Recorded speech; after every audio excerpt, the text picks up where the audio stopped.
a revista Fórum e o portal DCM, mais o PT na Câmara, o PT no Senado, o PT Nacional, a Fundação Perseu Abramo. Hoje nós vamos fazer um debate sobre a crise do corona, do tema Corona Crise no Parlamento. Então, nós vamos estar com a presença da nossa presidente nacional do PT, deputada Gleisi Hoffmann, do nosso líder no Senado, Rogério Carvalho, e o nosso líder na Câmara, Enio Verri. A gente queria iniciar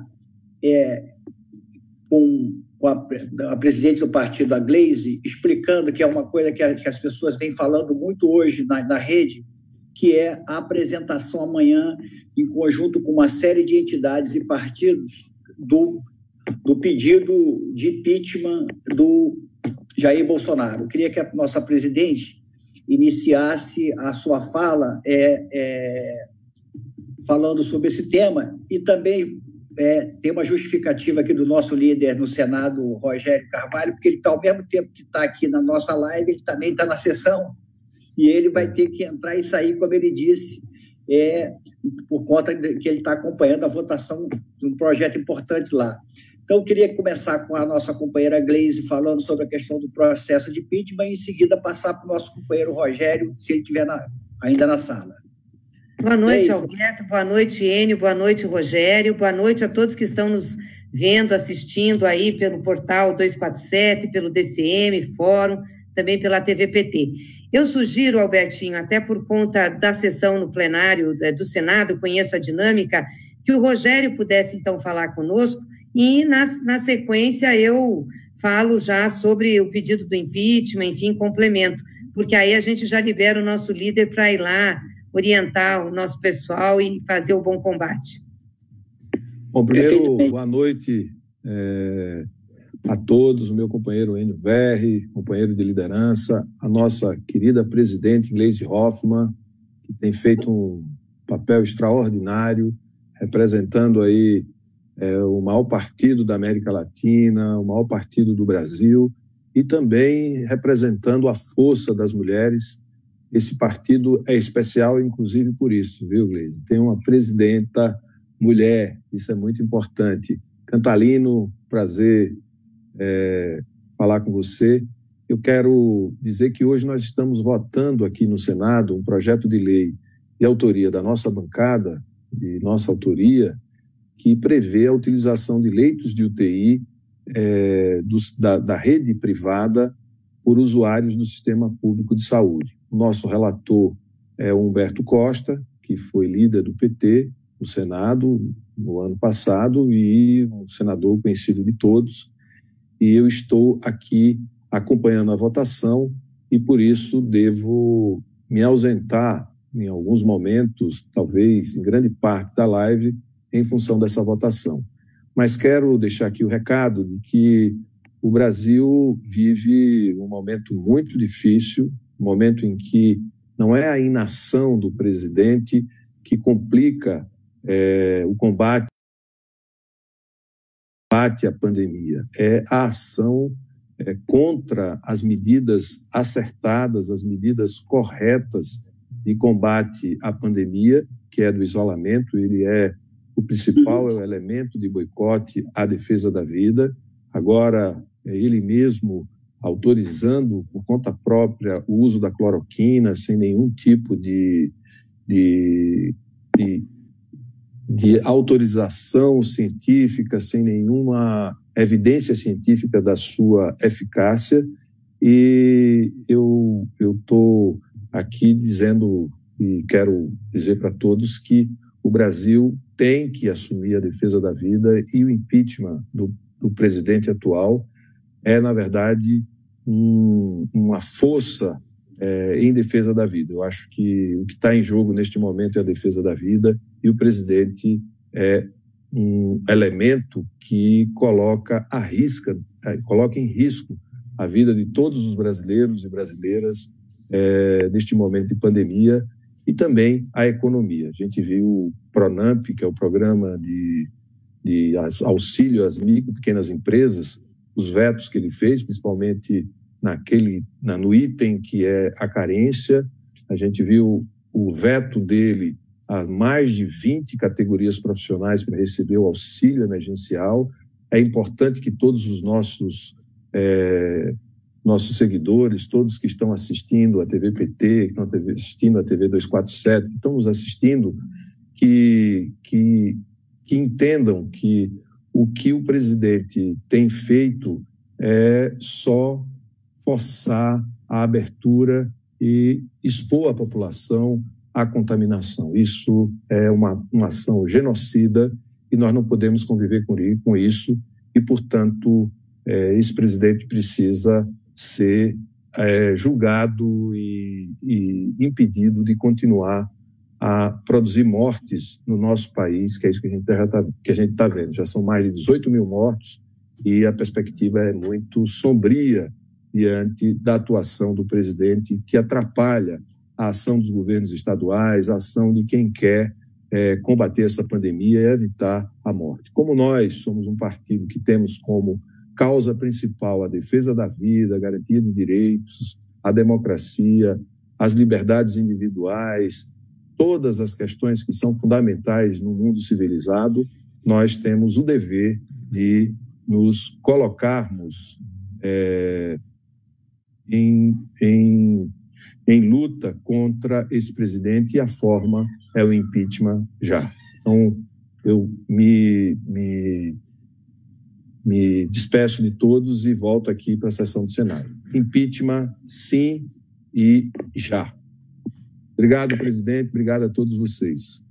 Valeu, Rogério. Foi muito boa suas informações sobre a questão do Senado, que é também uma reivindicação que a nossa militância, nossos apoiadores do nosso partido fazem, e também da atuação brilhante dos nossos senadores, nessa luta que a gente está nesse Congresso Nacional, nesse período de pandemia. E agora passar para a nossa companheira Gleise, que vai explicar para a gente aí amanhã essa entrada do pedido de impeachment do genocida Jair Bolsonaro. Estaremos juntos amanhã, Gleise. Um abraço. Aqui, Rogério. Rogério. Saudar o Rogério, saudar a nossa bancada no Senado, que de fato tem sido muito lutadora, guerreira lá, importante.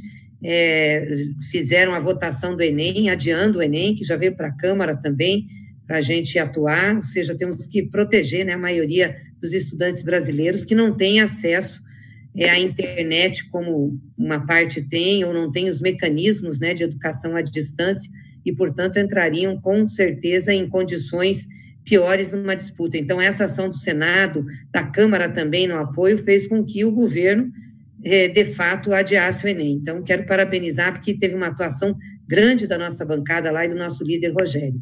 E, de novo, Albertinho, cumprimentar você, cumprimentar a Fundação Perseu Abramo por esse ciclo de debates, pelo Observatório do Coronavírus. Eu tenho acompanhado aí as atividades e as discussões, cumprimentar também o Portal 247, a Revista Fórum, o DCM, que se irmanaram, né, na transmissão desses programas para que eles tenham maior alcance, porque é justamente isso, nós precisamos falar para as pessoas, conscientizar, dizer o que está acontecendo e quais são as medidas que nós precisamos tomar.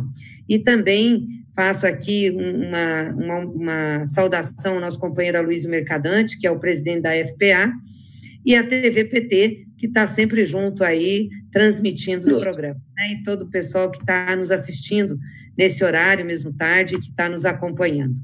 Gente, é o que o Rogério falou. Nós, desde o início dessa pandemia, dessa crise, nós temos colocado o PT a serviço da população brasileira, na defesa da vida, dos interesses das pessoas, da renda das pessoas. Aliás, a coisa mais efetiva que esse governo está fazendo, que é o pagamento de R$600 de verba emergencial para a população, só foi possível porque nós propusemos. O PT propôs e discutiu com a oposição uma verba emergencial, um seguro emergencial de um salário mínimo para ajudar as famílias nesse período da pandemia, da crise da pandemia. Ocorre que no Congresso, os Bolsonaro não queria dar, vamos lembrar, queria dar R$200 depois, e no Congresso, depois de muita negociação, nós conseguimos fechar em R$600. Então, a coisa mais efetiva, mais importante que o governo concretizou para enfrentar a crise na pandemia não foi proposta do governo, foi proposta da oposição e veio do Congresso Nacional. Essa é a grande realidade. Porque até agora o crédito que o governo prometeu para as micro e pequenas empresas não saiu do papel. Eles estão exigindo que as empresas tenham bancarização da folha de pagamento. Então, como é que você faz com um restaurante, com uma lanchonete, que paga o garçom, o cozinheiro no final de semana em dinheiro?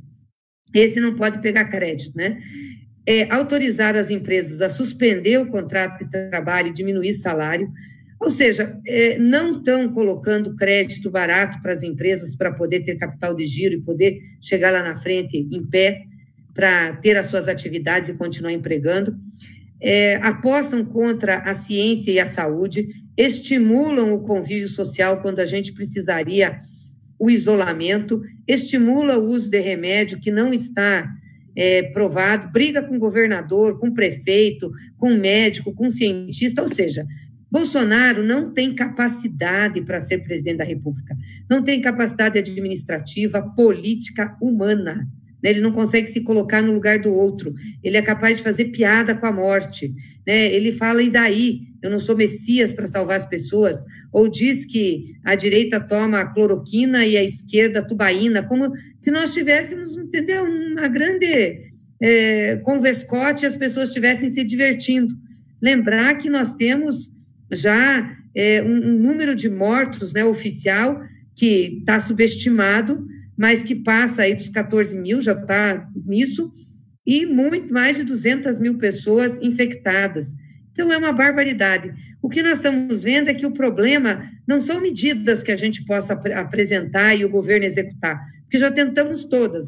Vou repetir, a única que eles tiveram que executar, porque, de fato, nós aprovamos, a Câmara avançou, o Congresso, foi a renda, e ainda mal executada, demora para pagar, põe só a Caixa Econômica, exige CPF de filhos, de dependentes, enfim, muito ruim. Então, o que nós estamos vendo? Que com Bolsonaro não dá para continuar. Por isso que a gente tem que ir para o fora Bolsonaro. Ele é o epicentro da crise. Nós já temos ação na Justiça Eleitoral contra Bolsonaro e a sua chapa, que é Mourão, junto com Mourão, caçar a chapa, cometeram um crime eleitoral em 2018. Nós já temos processo no Supremo Tribunal Federal, que é para também processar o Bolsonaro por crime comum, com as denúncias do Moro, e o Moro também é processado por nós, mas crimes contra a vida, contra a saúde, incitação ao público a fazer aglomeração, essas pataquadas todas dele aí, que ele faz, e faltava ainda uma ação no Congresso Nacional, uma ação política de julgamento do Bolsonaro. Mas nós achamos, Albertinho, que a gente tinha que articular com um grupo maior de pessoas, pessoas, entidades, para que a gente mostrasse que a sociedade está descontente com o Bolsonaro. Então, amanhã, nós vamos estar entrando, sim, com um pedido de impeachment coletivo. Às 11 horas, nós vamos protocolar na Câmara um pequeno grupo, né, representativo de todas essas entidades, partidos, juristas. Vamos protocolar na Câmara e participar de um ato silencioso fora da Câmara dos Deputados, com máscara, todo mundo devidamente afastado, mas para mostrar ao Brasil e ao mundo que nós estamos descontentes e que queremos tirar Bolsonaro da onde ele está, que ele é o epicentro da crise. Então, amanhã nós vamos fazer essa apresentação do pedido. Então, nós já temos aí juristas que estão assinando conosco, apresentando a peça, como o Celso Antônio Bandeira de Mello, o Lênin Streck, a Veida Zancaner, a Carol Proner, Pedro Serrano, 3 ex-ministros da Justiça, o Tarso Genro, o Zé Eduardo Cardoso, o Aragão, enfim, gente de peso na área jurídica. Partidos, são 7 partidos que estarão juntos apresentando também o pedido.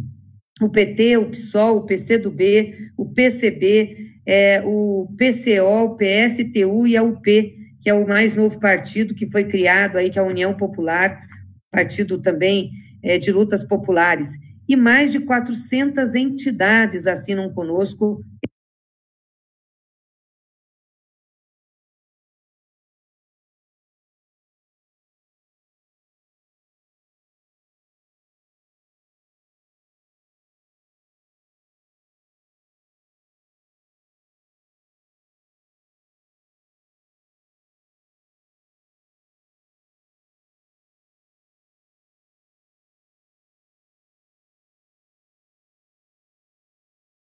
esse pedido. Então, é um pedido representativo.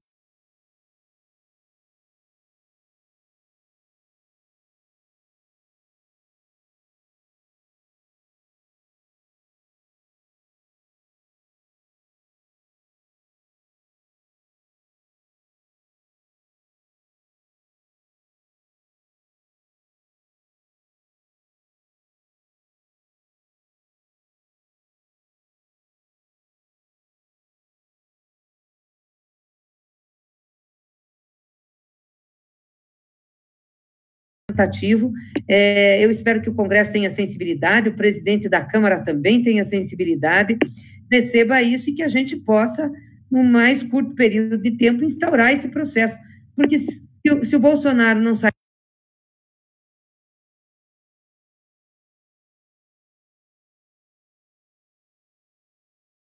da onde ele estiver, nós não vamos conseguir tirar o Brasil da crise e proteger o povo brasileiro.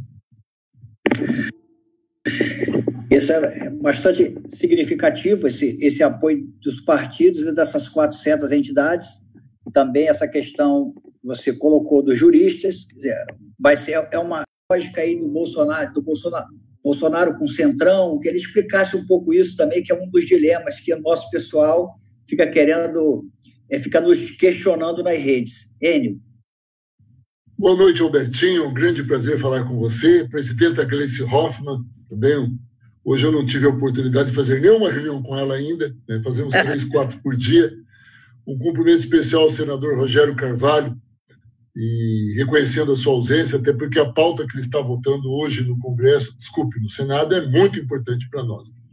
Eu vou falar um pouco sobre isso. Antes eu vou fazer um apelo para a presidenta Gleice, na próxima intervenção dela, passar detalhes, YouTube, para amanhã à tarde. Eu tenho certeza que a militância vai querer assistir dentro de casa todo esse evento, além de vocês que estarão em Brasília. Nós que temos que ficar em casa estamos com dor de cotovelo, né? Mas vamos lá. Primeiro, hoje existe um quadro que o Bolsonaro está explorando. Claro que ele tem pesquisas antes da gente ou ao mesmo tempo que a gente. A pesquisa, como foi mostrada de hoje, ele vem perdendo apoio popular.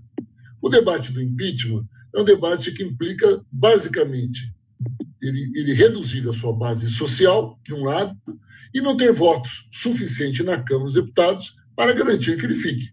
Esse é o cenário que o debate que tem. E o que viu Bolsonaro? Bolsonaro está vendo que sua base social está caindo, as pesquisas hoje já mostram uma grande queda de apoio à sua política e de aprovação ao seu governo, o que é natural até. E, por outro lado, ele olha para o Congresso, para a Câmara dos Deputados Especial, com receio. Nesse sentido, ele fez um acordo com o Centrão e está levando o Centrão para a base do governo. Eu quero ressaltar primeiro a companheirada que está nos assistindo, que é o Centrão sendo Centrão. O Centrão, desde quando foi criado, ele foi criado para ser base do governo, né? Ele vai onde existem cargos. A ideologia dele apoia o governo. O problema é que os governos mudam, mas ele sempre apoia o governo. Não é, Albertinho? Se você pegar desde o tempo de Sarney até agora, ele foi governo. No governo Dilma, até a sexta-feira à noite, eles estavam no nosso governo, vários deles sendo ministros, saíram na sexta-noite para votar contra o impeachment no domingo, e no domingo votaram a favor do impeachment porque eles interessavam outros cargos. Bem, essa negociação do Bolsonaro com o CDL, todo aquele pessoal que tem um grupo ali de pelo menos uns 180 parlamentares. Aí nós temos o que chamaria do novo Centrão, que é o pessoal que está na base do Rodrigo Maia. Então fica ali o Democratas e o PSDB, que historicamente são muito ligados ao Rodrigo Maia, e fica ali também o Cidadania, que já entrou inclusive com um pedido de impeachment de Bolsonaro, além de solto vários líderes, vários parlamentares do PROS e outros partidos que não concordam em ir para a base do governo Bolsonaro. Ali dá em torno de uns 140 votos. E nós temos, dentro da oposição, em torno de 140 votos também. Então, nós temos mais ou menos dividido ali, vocês vão fazer a conta, dá uns 500 e pouco. Então, esse é o cenário que nós temos hoje, mais ou menos distribuído, que é positivo. Por que é positivo?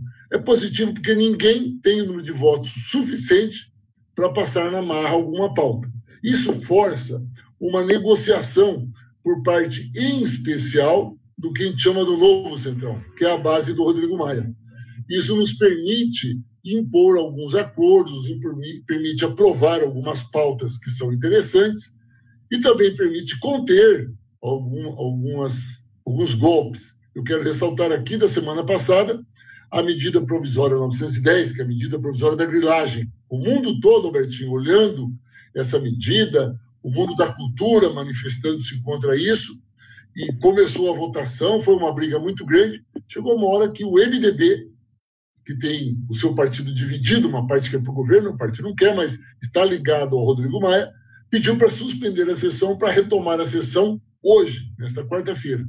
Nesta quarta-feira começou todo o jogo de pressão que é natural dentro do parlamento, e nós conseguimos, claro, não é um mérito só da oposição, mas as articulações que fizemos, mais o racha entre o Novo Centrão e o Velho Centrão, que não fosse votado hoje, agora não é mais uma medida provisória, é um projeto de lei, que a gente chama do projeto de lei da grilagem, né, cujo autor é o Zé Silva, tiramos de pauta também. Então, a verdade é que essa divisão, que às vezes se dá entre eles, às vezes se dá entre nós, do campo da esquerda, tem permitido que pautas estruturantes e absolutamente negativas para o país não avancem. Isso não é sempre. É importante lembrar que a carteira verde e amarela, ela foi pesada, nós conseguimos enrolar muito. O importante é que a gente enrolou tanto que faltava poucos dias para que ela caísse, e no Senado, felizmente, a nossa companheirada do Senado também, com uma boa articulação, derrubou. Então, esses três grupos lá dentro têm permitido que a gente faça algumas negociações e que a gente consiga, com isso, avançar em projetos importantes. Por exemplo, amanhã está previsto, a vida na Câmara não é tão simples, previsto é uma coisa, acontecer é outra. Mas nós vamos votar o projeto de lei dos indígenas, que boa parte é um pacote de projetos.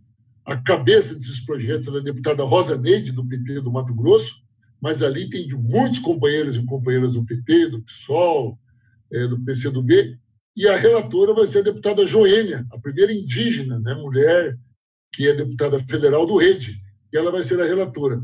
Deve entrar amanhã também a pauta das mulheres. Então, vários projetos apensados, cujo projeto de cabeça também é da deputada Maria do Rosário, do PT do Rio Grande do Sul, e com uma relatoria do PSB, tenho também o projeto onde está presente a deputada Fernanda, do PSOL, do Reginaldo, que é do PT de Minas Gerais. Então, nós estamos conseguindo avançar em muitos projetos que eu julgo bastante progressistas, a maioria deles é do Partido dos Trabalhadores, e com isso a gente tem conseguido um avanço. Eu quero até, para encerrar aqui essa primeira intervenção, dizer que nós, a bancada do Partido dos Trabalhadores, somos, como você já disse, a maior bancada da Câmara dos Deputados, somos em 54 parlamentares, de um total de 513, um pouco mais de 10%, mas nós representamos 26% de todos os projetos apresentados na Câmara neste período.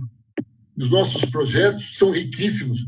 Quem está nos assistindo, nos ouvindo, está à disposição no site da bancada, um pequeno livreto com todos os projetos, boa parte deles aprovados, uma boa parte, outra parte ainda estamos brigando para ser aprovados, mas nós temos conseguido mostrar uma capacidade, que aí não é o mérito do líder, lógico, mas é o mérito do conjunto da bancada, que é de extremo compromisso com os vários setores da sociedade. E, por fim, nós temos uma vantagem. Nossos 54 deputados e deputadas têm especialidade nas várias áreas, do campo agrário, do campo da educação, de tudo que você imaginar da luta do povo brasileiro. Então, os projetos são muito profundos, muito sérios, e graças às suas qualidades, a gente consegue um bom índice de aprovação. Isso aí demonstra claramente a diferença de um deputado de uma bancada de um partido sério como o nosso, diferentemente de um deputado como foi o Jair Bolsonaro, que ficou 28 anos na Câmara dos Deputados, não conseguiu aprovar um projeto, nunca presidiu uma comissão, quer dizer, era um deputado completamente inepto e inapto, né, que está se mostrando completamente com inaptidão para o cargo que está ocupando. Eu queria agora, Gleise, que você falasse, depois, sobre o TSE hoje, a Rosa Weber falou sobre a presença, a participação das mulheres nas direções partidárias. você demonstrasse como o nosso partido está avançado. Quer dizer, nós defendíamos e sempre defendemos o financiamento público das campanhas políticas. Demorou anos e anos e anos para que isso fosse apresentado. Aí, passou-se um tempo, nós trabalhamos para que as mulheres tivessem um percentual maior no parlamento e nas candidaturas. E agora, nas direções partidárias. Eu queria que você falasse um pouco isso, porque o nosso partido é o partido mais avançado de todos e é o partido que mais trabalhou e trabalha a questão feminina no nosso país, que é uma das bandeiras mais importantes da esquerda e dos setores populares. É isso aí. Não, saudar aqui o Enio e toda a nossa bancada pelo trabalho que está sendo feito, pela produção de projetos, de intervenção. Dá um orgulho muito grande fazer parte dessa bancada do PT. Eu, como deputada federal, tenho esse orgulho.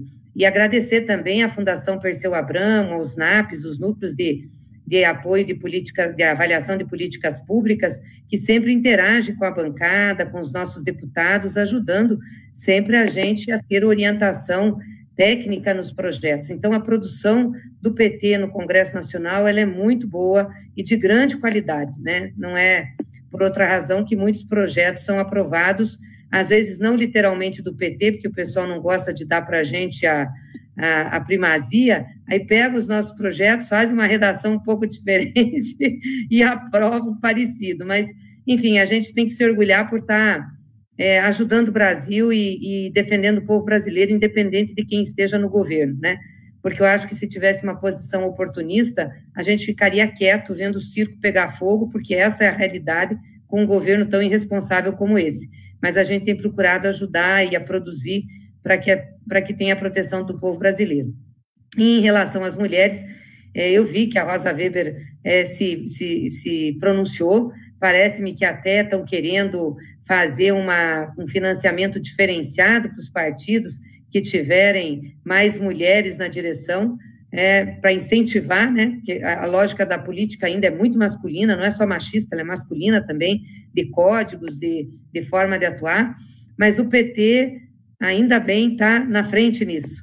Hoje nós já temos a metade das nossas direções, direção nacional, estaduais e municipais, composta por mulheres. É uma obrigação estatutária, que o PT entende que se 50% da sua população não estiver representada na política, nos cargos de comando, de direção, de decisão política do país, nós não teremos uma democracia efetiva. A democracia vai ficar capenga. Então, nós precisamos que essa metade da população seja representada, e temos que começar isso pelas nossas instâncias. Se queremos ter no parlamento, se queremos ter nos governos a representação das mulheres, temos que ter no partido. E eu fico muito orgulhosa porque hoje o PT, além de ser o maior partido do Brasil, né, o maior partido de esquerda da América Latina, tem uma presidenta que é mulher, né, e eu só cheguei a ser presidenta porque o PT ousou na questão das cotas, de fazer esse debate interno e essa discussão, senão dificilmente nós teríamos uma presidenta mulher no partido da envergadura do PT, que é grande, né? E além de ter os 50% de mulheres na direção nacional, nós temos mulheres nos principais cargos. A Secretaria de Finanças e Planejamento do PT está com uma mulher, a companheira Gleide. A Secretaria de Organização do PT, que mexe com toda a parte organizativa do partido, está com uma mulher, a companheira Sônia. É uma mulher negra, né, do Nordeste. A Secretaria de Formação, que é uma secretaria importante, está com uma mulher, a companheira Maria do Rosário, nossa colega da Câmara. É a companheira de movimento, a Secretaria de Movimentos Populares, né, que lida com a relação com os movimentos sociais que nós temos, está com uma mulher negra da Bahia, né, a companheira Vera Lúcia, Lucinha. Então, eu fico muito feliz de que a gente possa reproduzir no PT, nas suas instâncias, na sua direção, aquilo que sempre foi nossa bandeira de luta. Claro que ainda temos coisas para melhorar, para avançar, mas eu acho que o PT dá, assim, o exemplo para as outras legendas partidárias e para a sociedade brasileira. E nós temos um projeto que foi implantado a partir de 2017, que a gente assumiu a presidência do PT, que se chama Elas por Elas, junto com a companheira Anne, que é a nossa secretária de Mulheres, que faz um belíssimo trabalho, que é focado para a formação capacitação, né, e estruturação da participação da mulher na política. Então, tem curso de comunicação, tem curso sobre prestação de contas de mandato, agora com curso e na jornada junto com a formação nacional para preparar as nossas mulheres para ser candidatas, ajudar as mulheres a fazer o orçamento de campanha. É um projeto voltado para fazer com que as mulheres efetivamente participem da vida política e do processo decisório do partido. Então, eu fico muito orgulhosa de estar à frente desse partido e ter tantas ações que realmente são feitas para emancipar as mulheres, empoderar as mulheres nesse processo. Muito, além disso, nós também somos o único partido no país que tem uma cota étnico-racial, indígenas, para negros, negras, quer dizer, nós também demonstramos que nós estamos bem avançados do que é essa realidade brasileira aí, histórica. E a maior bancada, viu, Albertinho, a maior bancada de mulheres na Câmara, proporcionalmente falando, é do PT. Nós temos 10 deputadas, queremos crescer, temos várias deputadas estaduais, vereadoras, então acho que a gente, com esse projeto Elas por Elas e com esse incentivo que o partido está fazendo com as mulheres, não tenho dúvidas que nós vamos ter muitas vereadoras eleitas agora em 2020. Hoje mesmo eu estava vendo agora na rede que teve uma reunião em São Paulo só de jovens negras candidatas a vereadoras pelo partido, quer dizer, um avanço tremendo perto dessa realidade trágica que a gente vive aí desde do nosso descobrimento. Eu queria agora que o Enio e depois você também falasse, porque hoje o Paulo Guedes andou dizendo aí na mídia que se estender o auxílio emergencial será por R$200. Eu queria saber como é que vai ser essa luta dentro da Câmara e se a gente vai conseguir barrar essa aberração dele e do Bolsonaro, porque isso aí não vem só da cabeça dele, isso aí deve ser da cabeça dele e do Bolsonaro. E eu sei que você e o Enio e o partido como um todo estão trabalhando na perspectiva de estender esse auxílio emergencial de R$600, pelo menos até o final do ano, para que as pessoas tenham alguma renda para poder sair dessa pandemia, não ficar o Deus dará, como parece que é esse projeto aí de Paulo Guedes e Bolsonaro. Queria que vocês dois falassem um pouco sobre isso, como é que vai ser esse enfrentamento na Câmara até a manter. Nós tínhamos que começar a dividir em duas partes a sua pergunta, Albertinho. A primeira sobre qual é a característica do Paulo Guedes como economista. Ele é um ultraliberal. Para ele, não importa a crise da pandemia, para ele funciona o seguinte: o Estado só pode gastar o que arrecada. Se possível, o Estado tem que gastar menos, gastar é uma palavra equivocada, é investir. Investir menos do que arrecada para ter um excedente, para excedente ficar de bem com o mercado financeiro. Isso em épocas normais, essa época de gerar superávit, de privatizar, de Estado mínimo, essa tese já é uma tese ultrapassada na prática, no mundo, em épocas normais. Em épocas de pandemia, então é inexistente esse debate. O debate fiscalista, que nós chamamos do equilíbrio fiscal, ele não existe, mesmo em países como os Estados Unidos. Você acha que o Trump está preocupado com o equilíbrio fiscal? Está nada, ele está rodando a maquininha, fazendo dinheiro e garantindo lá a vida do povo, apesar de todos os seus equívocos. O Boris Johnson, ele também foi contaminado, ele colocou a importância da saúde pública, né? Ele deixou isso muito específico, ele disse a todos: fui salvo pela saúde pública. Ele também está rodando a maquininha, o Macron na França. Se nós pegarmos aqui do lado, a Argentina, o Paraguai está fazendo o quê? Não estão preocupados com o crime fiscal, estão preocupados com a vida. É que, na verdade, tem um debate a ser feito aqui, claramente, com os nossos internautas. A economia está para a vida, não a vida para a economia. E isso, mesmo os liberais entendem isso. Somente uma pessoa inepta e inapta, como disse você, Albertinho, para ter uma postura diferente. E o Paulo Guedes, na mesma linha. Até porque o Paulo Guedes está mais preocupado com o mercado financeiro, com a relação com os especuladores, do que, de fato, com o país. Portanto, essa renda de R$600, ela não causa nenhum impacto gigantesco nas contas, porque nesse momento não tem o equilíbrio das contas. Eu quero dizer a quem está nos assistindo que quando nós aprovamos o orçamento de guerra, foi exatamente para romper esse discurso.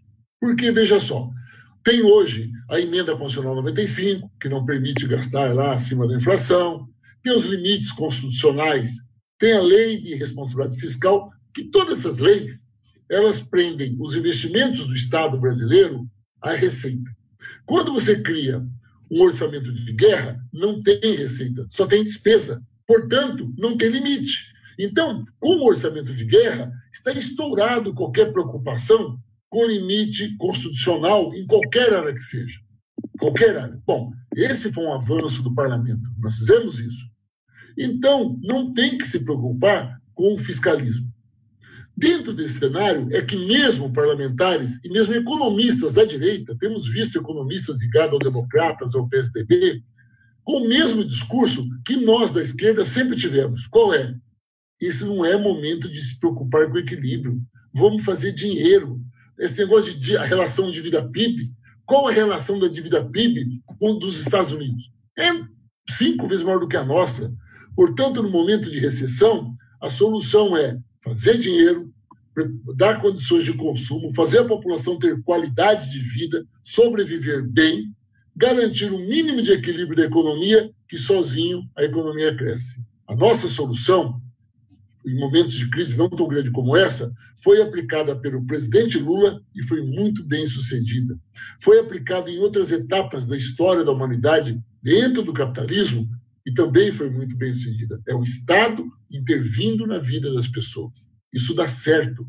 Isso garante que a curva da crise da economia seja mais atenuada e a vida das pessoas melhor. Nesse sentido, você, R$600 até o final do ano, ou mais.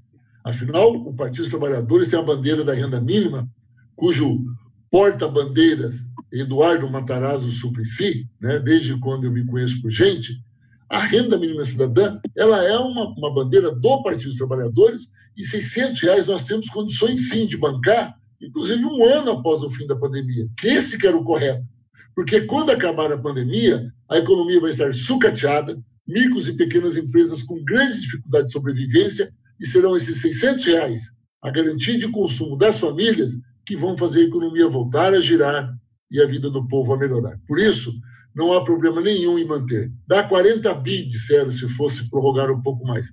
Gente, desculpe o termo chucro, mas 40 bi é dinheiro de pinga para um orçamento como o do nosso país. E 40 bi, ou se fosse 100, 200 bi, não tem problema, porque se você alonga o perfil da dívida, você alonga ao longo do tempo, não tem problema nenhum.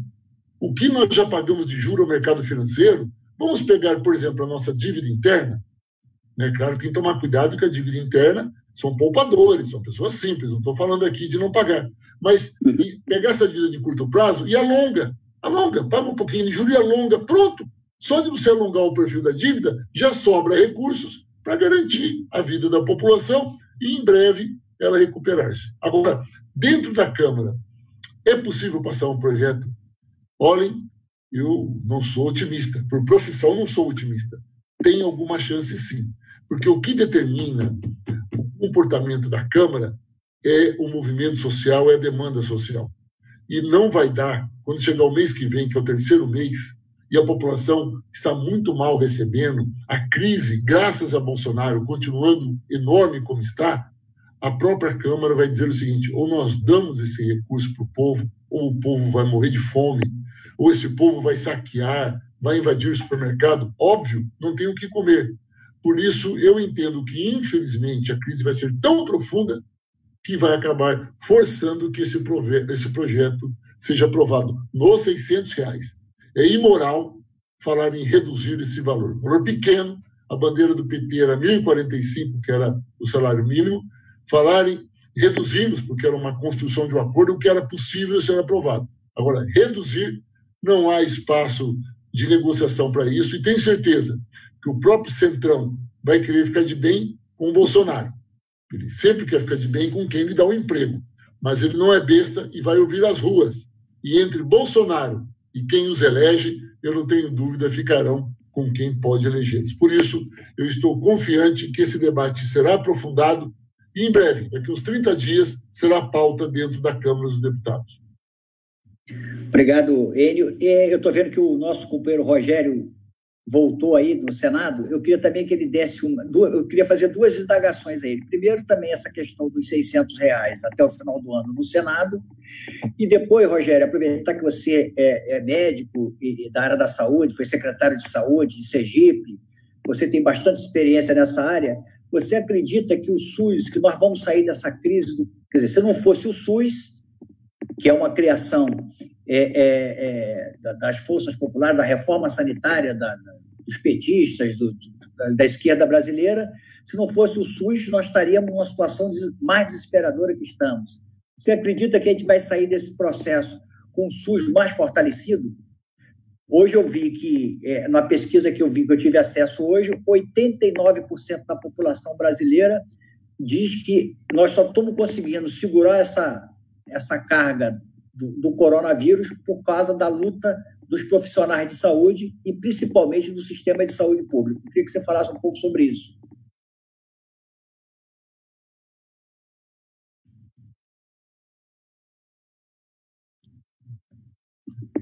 O seu microfone está desligado, senador Rogério.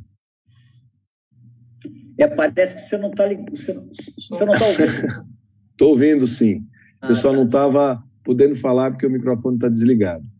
Primeiro, o SUS é uma conquista da cidadania do povo brasileiro. Eu costumo dizer que a Constituição de 88, ela definiu o que é a cidadania brasileira, e a cidadania brasileira é definida pelos direitos que nós incorporamos com a Constituição de 88, o direito à previdência, o direito à saúde, o direito à educação, o direito à moradia, o direito à dignidade, o direito ao transporte público. Isso vai definindo o que é a cidadania de um povo e de um país. Infelizmente, o Sistema Único de Saúde e a saúde pública como um direito não virou um valor fundamental, fundante da nossa sociedade. Este momento, a gente está vendo e a sociedade está vendo o papel que o SUS tem, e espero que a gente consiga, debatendo, porque, como diz um grande professor que eu tive, o professor Mário Testa, professor de saúde pública argentino, um abraço para o presidente Fernando da Argentina, ele dizia o seguinte, que o saber fazer na ciência humana é só um instrumento de disputa ideológica. O saber fazer das ciências naturais tem valor de uso e valor de troca igual. Em outras palavras, o SUS, que é uma construção científica, acadêmica, que mostra como a gente pode redistribuir riqueza, garantir acesso a todos, foi um instrumento colocado na Constituição, e a gente tem disputado isso há 32 anos, desde 88, e agora a sociedade como um todo começa a ver a importância do sistema público para atender essa calamidade sanitária, essa emergência sanitária universal que é provocada pela Covid-19.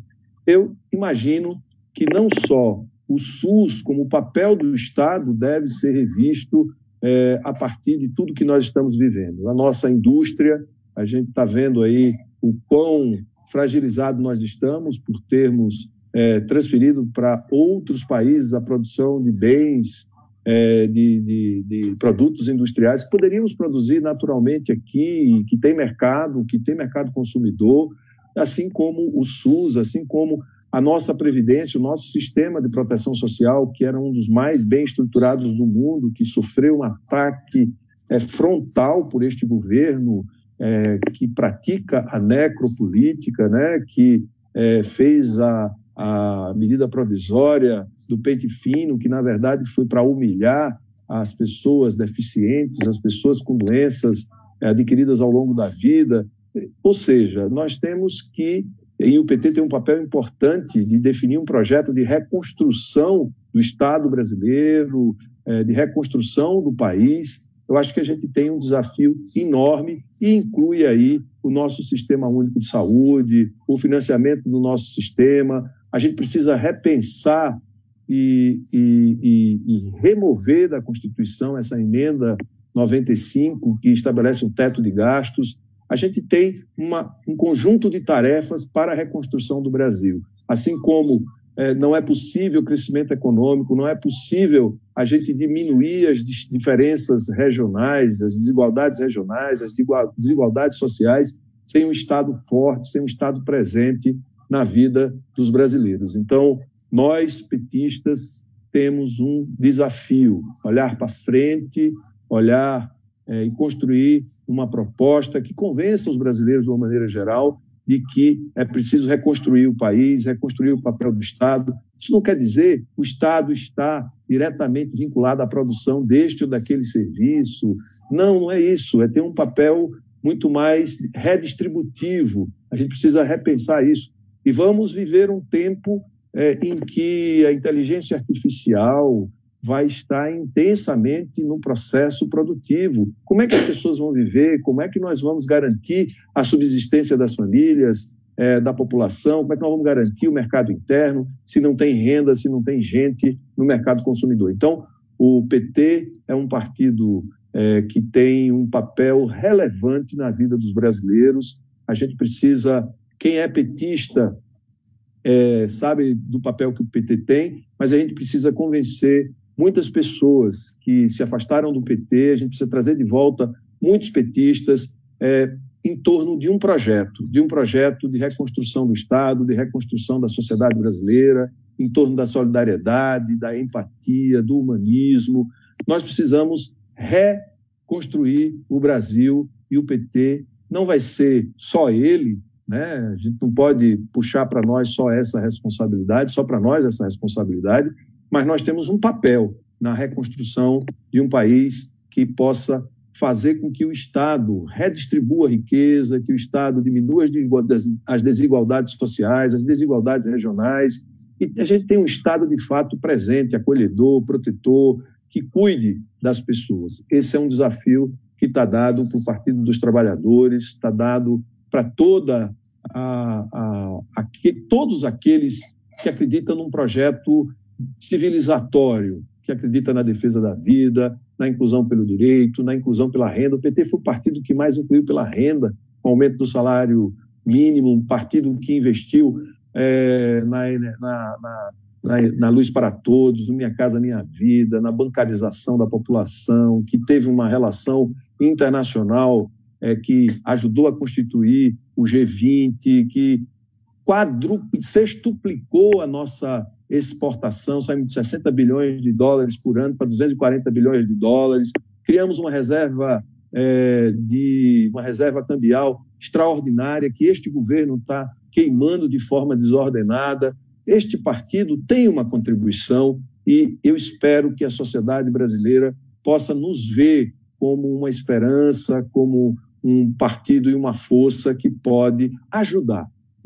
Nós não podemos querer, nós não somos os salvadores da pátria como ninguém é salvador da pátria. Nós somos uma força que tem muita energia, que tem muito compromisso social, que tem compromisso com uma equação de governo que cabe todos os brasileiros, que cabe os empreendedores individuais, que cabe os microempresários, os pequenos empresários, os médios, os grandes, os trabalhadores, os invisíveis, os gays, os pretos, toda a sociedade, os periféricos, todo mundo precisa estar numa equação de governo. O PT já fez isso e o PT tem a sua contribuição a dar. E o que a gente espera neste momento é que as pessoas olhem para o PT pelo que o PT já fez, mas não pelo que disseram do PT. A gente está vendo aí que houve uma trama terrível para tentar tirar o PT para que eles pudessem avançar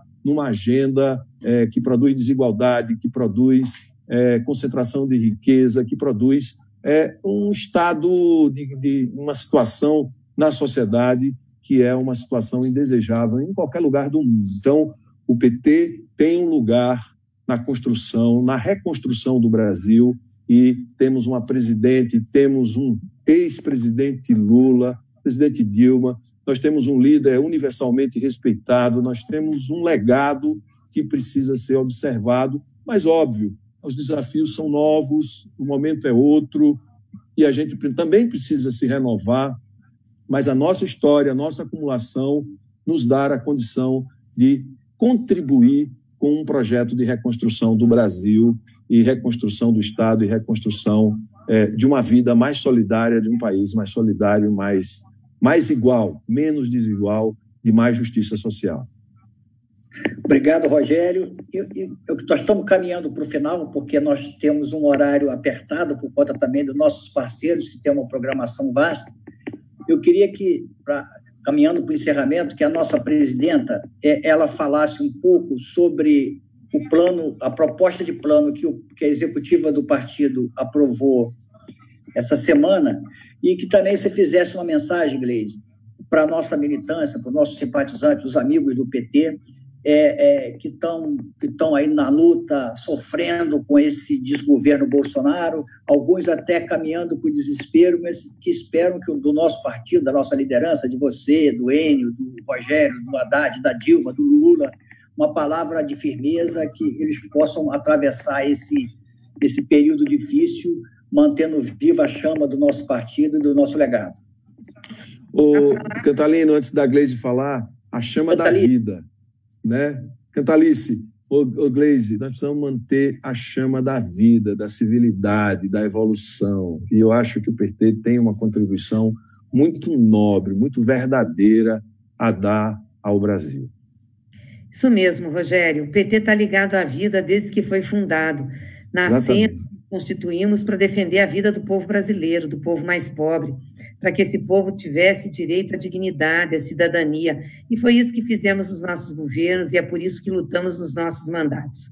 Então, a nossa palavra é de esperança, que as coisas podem parecer difíceis, mas elas nunca foram fáceis para quem lutou. Não foram fáceis para nós, na militância do PT, nem para o povo brasileiro, que teve que atravessar 500 anos, né, de um sistema e de regimes que excluíam a maioria. E nós chegamos até aqui, lutando para ter direitos. Vivemos uma das piores crises do nosso país, mas estamos firmes aqui, tentando contribuir para fazer essa travessia. E o PT é isso, é um partido nascido da vontade popular, nascido da luta e que vai estar sempre ao lado do povo brasileiro. Essa é a nossa palavra de esperança, para o povo e para a nossa militância.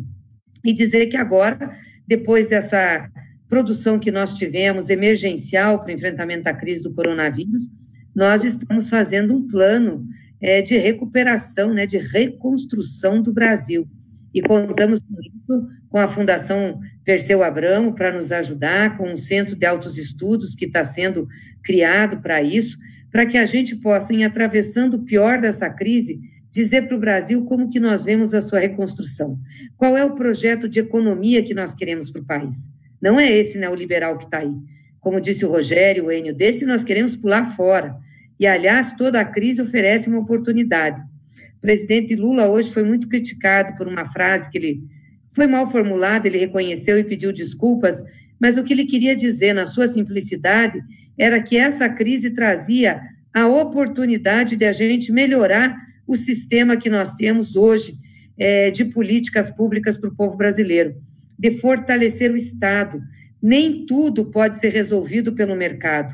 Aliás, os grandes problemas das pessoas, da população, não pode ser resolvida pelo mercado. Precisa da mão forte do Estado, precisa do Sistema Único de Saúde, no caso da saúde, precisa do sistema da educação, o sistema público. Então, é isso. Nós precisamos fortalecer o papel do Estado, dizer que um outro projeto de desenvolvimento e de país é possível, como nós começamos a construir, que uma outra economia é possível. E é esse projeto que nós estamos chamando um projeto de reconstrução do Brasil, e que nós queremos oferecer à sociedade brasileira e chamar todos aqueles que concordam com isso a somar esforços e apresentar um projeto que una o país em torno da esperança e da construção de outros dias, né? Dias que sejam melhores para o nosso povo e da proteção da maioria do povo brasileiro. Obrigada, Albertinho, obrigada a todos que nos assistiram nessa live, o pessoal que está junto acompanhando a gente na luta. Obrigada, Enio, obrigada, Rogério, e nos encontramos amanhã lá no Congresso Nacional. Eu queria agradecer em nome da Fundação Perseu Abramo ao nosso líder Enio Verri, ao nosso líder Rogério Carvalho, à nossa presidenta Gleise, dizer que nós estamos com audiência altíssima, tem várias páginas transmitindo, páginas de vários, do Brasil inteiro, além dos nossos parceiros tradicionais, dizer que foi muito elucidativo esse debate. Eu acho que o nosso partido cresce nisso aí, a gente prestando conta, falando e interagindo com o nosso pessoal e com o povo brasileiro. Por isso é que nós ganhamos 4 eleições seguidas, tiraram uma nossa na mão grande, quer dizer, tiraram a nossa presidenta Dilma no golpe e roubaram a eleição de 2018.